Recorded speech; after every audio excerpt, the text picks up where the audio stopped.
রাজপথের যে যোদ্ধা খালেদা জিয়া সেই ৯০-এর দশকে তিনি দেখেছেন। আপনি সে সময় ছাত্র নেতা ছিলেন। খালেদা জিয়ার সেই সময়ের সংগ্রামী যে রাজনৈতিক জীবন, আর এখন বললেন যে ওনার বয়স হয়েছে, কিন্তু ওনার একটি কথা বাংলাদেশের গণতন্ত্রের পথকে অনেক বেশি সুগম করতে পারে, গণতন্ত্র প্রতিষ্ঠা অনেক বেশি ভূমিকা রাখতে পারে। বিএনপি কি মনে করে যে খালেদা জিয়াকে আবার সামনে নিয়ে সংগ্রামের প্রয়োজন হবে? ধন্যবাদ সবাইকে। এই বিষয়ে মাসুদ কামাল সাহেব অত্যন্ত চমৎকারভাবে, মানে আমার থেকে সুন্দরভাবে তিনি উপস্থাপন করেছেন এই বিষয়টি। মানে ওনার বেগম খালেদা জিয়ার মানে তার যে সংগ্রামী যে জীবন, তিনি যে দীর্ঘ বিশেষ করে ৯ বছর সামরিক জনতা স্বৈরাচার এরশাদ বিরোধী আন্দোলনে তিনি যে গড় থেকে বেরিয়ে এসে যে তিনি রাজপথে লড়াই সংগ্রাম করে তিনি যে ইতিহাস সৃষ্টি করেছেন, আপসহীন দেশ নেত্রী খেতাব পেয়েছেন, এই দেশের জনগণ তাকে সেই খেতাব ভূষিত করেছিল। তো দেখেছিলেন যে তার পরবর্তীতে পুরস্কৃত করা হয়েছে 91-এর যে নির্বাচন হয়েছিল শাহাবুদ্দিন সরকারের অধীনে, একটা মানে একটি বিরল একটা মানে ঐতিহাসিক একটি নির্বাচন। সেই নির্বাচনের একটা ইতিহাসে এবং পৃথিবীতে একটা দৃষ্টান্ত স্থাপন করেছিল। সেই নির্বাচনে কিন্তু জনগণ তাকে পুরস্কৃত করেছিলেন আর কি। তো সেখানে তার যে অবদান দেশের জন্য, দেশের গণতন্ত্র, দেশের মানুষের জন্য, এটা তো অনস্বীকার্য, তাই না?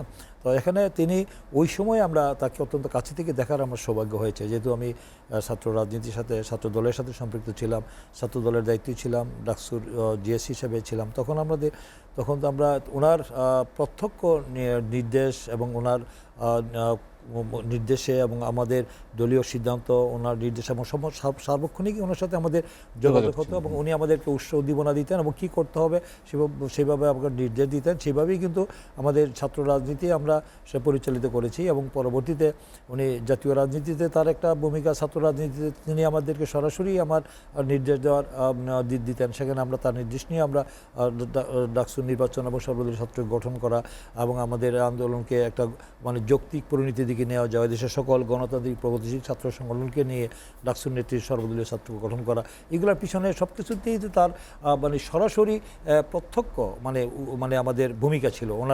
ওনার উৎসাহ উদ্দীপনা, ওনার নির্দেশ, সেখানে আমরা কিন্তু একটা জায়গায় আনতে পেরেছিলাম যে এর তার প্রেক্ষিতে 7 দল, 5 দল, 15 দল আমাদের জাতীয় রাজনীতিতে তারা এক প্ল্যাটফর্মে না উঠলেও মানে আমাদের যুগপৎ আন্দোলন হয়েছে। কিন্তু আমরা কিন্তু আমাদের এদেশের সকল গণতান্ত্রিক ছাত্র সংগঠন একটা প্ল্যাটফর্মে কিন্তু আনার সুযোগ ছিল ডাকসুর নেতৃত্বে। তখন কিন্তু সমস্ত প্রগতিশীল গণছাত্র সংগঠনগুলি কিন্তু আমরা সেই 90-এর আন্দোলন একসাথে করতে পেরেছিলাম, যার কারণে আন্দোলনটা একটু যৌক্তিক পরিণতির দিকে নিয়ে যাওয়া সম্ভব হয়েছিল। সেটার পিছনে কিন্তু সেই অনুপ্রেরণার উৎস ছিল কিন্তু আমাদের দেশনেত্রী বেগম খালেদা জিয়া, মূল প্রেরণার উৎস।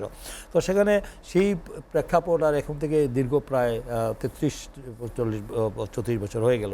তো সেখানে আজকে এই পর্যায়ে আমরা দেখেছেন যে বেগম খালেদা জিয়া যে আকাশচুম্বী জনপ্রিয়তার, তিনি যে 3বার প্রধানমন্ত্রী হলেন এবং দেশের গণতন্ত্রকে প্রাতিষ্ঠানিক রূপ দেওয়ার জন্য তিনি যে লড়াই সংগ্রাম করেছেন এবং তাকে বিরাজনীতি করার জন্য, তাকে প্রতিহিংসা রাজনীতির কারণে তাকে দেশ থেকে আমরা দেখেছিলাম যে 1/11-এর পরে কী পরিস্থিতি তৈরি হয়েছিল এই দেশবাসী দেখেছেন। তিনি তখন স্পষ্টই বলেছিলেন যে আমার বাইরে কোনো প্রভু নাই, বাইরে কোনো ঠিকানা নেই, আমার 3টি পরিবার, এই দেশের মানুষ, দেশের জনগণ, আমার সংগঠন, তাই বাইরে আমার ঠিকানা নেই, এই দেশে আমার জন্ম, এই দেশের মৃত্যু হবে।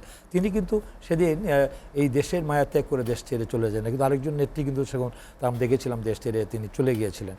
তো সেখানে যে দেশপ্রেমের পরীক্ষায় তিনি 100-তে 100 পেয়েছেন, 99 পাননি। সেটা আমরা পরবর্তী জনগণ দেখেছে সে তার ভূমিকা। তারপর দেখেছেন যে এই দীর্ঘ 16 বছর যে একটি ফ্যাসিস্ট স্বৈরাচার দানবীয় সরকার বিনা ভোটে রাষ্ট্রীয় ক্ষমতায় দখল করেছিল এবং দেশের উপরে যে অন্যায় অত্যাচার, নিপীড়ন, নির্যাতন, গুম, খুন, হামলা মামলা করে আমাদের দলকে মানে শুধু রাষ্ট্রীয় প্রতিষ্ঠান ধ্বংস করে, বিএনপির মতো একটি দলকে, বিএনপি পরিবারকে ধ্বংস করার জন্য হেন কাজ নাই করে নেই। বেগম খালেদা জিয়া যে প্রতিহিংসার রাজনীতি করার জন্যে তাকে বাড়ির থেকে বের করে দেওয়া থেকে শুরু করে দেখেছেন যে পরবর্তীতে তার যে মিথ্যা ষড়যন্ত্রমূলক মামলা দিয়ে 2 কোটি 10 লাখ টাকার একটি মামলা, তার সেই মামলার জন্য একটি সাজানো পাতানো মানে একটু মামলা করে ক্যাঙ্গারু আদালতে তার একটি সাজা দেওয়া হয়েছে। সেই 5 বছরের নিম্ন আদালত থেকে উচ্চ আদালতে ওটাকে করা হয়, রিডিউস করা হয়, মাফ করে, সেখানে আমরা দেখেছি 10 বছর করা হয়েছে। এই যে তাকে কারাগারে নিয়ে তাদের যে তার বিনা চিকিৎসায় হত্যার যে একটা গভীর চক্রান্ত হয়েছিল, সেটা আমরা পরবর্তী দেখতে পেরেছি যে আমাদের সেখানে আমাদের গঠন আমাদের সংবিধানে থাকা সত্ত্বেও দেখা যায় যে অ্যাকচুয়ালি সে ধারায় যে ছিল যে তাকে বিদেশে চিকিৎসার জন্য যাওয়া যেতে পারে, কিন্তু সেখানে আমরা দেখেছি অনেক আবেদন নিবেদন করেও শেষ পর্যন্ত কিন্তু শেষ রক্ষা হয়নি।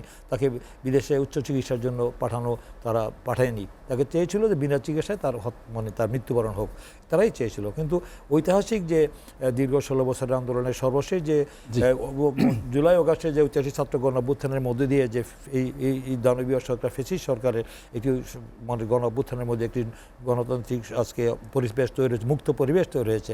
এই পরিবেশের পরেই আমরা তাকে উন্নত চিকিৎসার জন্য বাইরে পাঠানোর আমাদের বর্তমান অন্তর্বর্তীকালীন সরকার কেয়ারটেকার গভর্নমেন্টের আমলেই, আমাদের এই ডক্টর ইউনূস সরকারের আমলেই আমরা তাকে উচ্চ চিকিৎসার জন্য যুক্তরাজ্যে লন্ডনে আমরা পাঠিয়েছি এবং তিনি সেখানে মানে চিকিৎসা দেশে অনেকটা সুস্থ দেশে ফিরে আসছেন। তো ফিরে এসে তিনি অনেকটা উজ্জীবিত এবং তার শারীরিক মানসিকভাবে তিনি অনেকটা, যারা আমরা দেখেছেন, আপনারা গণমাধ্যমগুলিতে দেখেছেন তাদের অবস্থা, আমরাও খুবই আজকে প্রাণবন্ত এবং আনন্দিত, উজ্জীবিত যে বেগম খালেদা জিয়া সুস্থ হয়ে আবার সক্রিয়ভাবে রাজনীতিতে ফিরবেন এবং জনগণও প্রত্যাশা করছেন।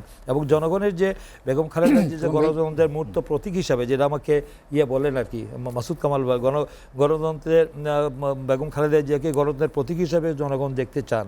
এই যে দেখার এই জন্য যে লক্ষ্য জনতার যে আজকে আকাঙ্ক্ষা, যে স্বতঃস্ফূর্ত জনগণের যে আজকে উপস্থিতি, দলমত নির্বিশেষে সর্বশ্রেণী পেশার মানুষ আজকে তাদের যে উষ্ণ অভ্যর্থনা এবং তাদেরকে যে শুভেচ্ছা জানানোর জন্য যে দীর্ঘক্ষণ প্রায় আধা ঘন্টার পথ প্রায় 3 ঘন্টার বেশি সময় লেগেছে আসতে, এটা মানে এই যে জনগণের এই যে প্রাণডালা ভালোবাসার বই প্রকাশ। তাই আমি মনে করি আগামী দিনে এই মানে উনি যে গণতন্ত্র যে লড়াই করেছেন, আগামী দিনেও বা যে আমাদের যে মানে আংশিক আমরা বিজয় অর্জন হয়েছে, আগামী দিনে গণতন্ত্রের পূর্ণ বিজয় এখন হতে পারে একটি ভালো নির্বাচনের মধ্যে, একটা নির্বাচনের মধ্যে দিয়ে গণতন্ত্রের মানে চূড়ান্ত বিজয় হবে।